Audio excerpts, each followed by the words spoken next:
കേരളത്തിലെ ഭാരതത്തിലെ ക്രിസ്ത്യാനികൾ ഇതിന് ഉള്ള വിളി കിട്ടിക്കഴിഞ്ഞു. അധികം നാൾ സുരക്ഷിതമായി ഇതുപോലെ ഇരിക്കാമെന്ന് കരുതണ്ട. കാരണം രണ്ട് വിധത്തിൽ ക്രിസ്ത്യാനികളെ രണ്ട് തരത്തിൽ നിന്ന് ആക്രമണങ്ങൾ പതിയിരിക്കുന്നുണ്ട്.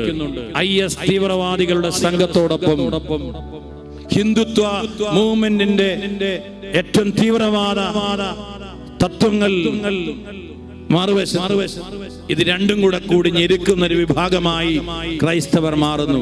അപ്പോൾ അന്ന് ആദ്യ നൂറ്റാണ്ടുകളിൽ രക്തസാക്ഷികളുടെ ചുടുനിണം വീണ് കുതിർന്ന മണ്ണിൽ സഭ വളർന്നതുപോലെ ഈ കേരളത്തിന്റെ ഭാരതത്തിന്റെ മണ്ണിൽ എന്റെയും നിങ്ങളുടെയും രക്തം വീഴാൻ ഇടയായാൽ എത്ര പേരുണ്ടാകും ആ രക്തം വീഴിക്കാൻ?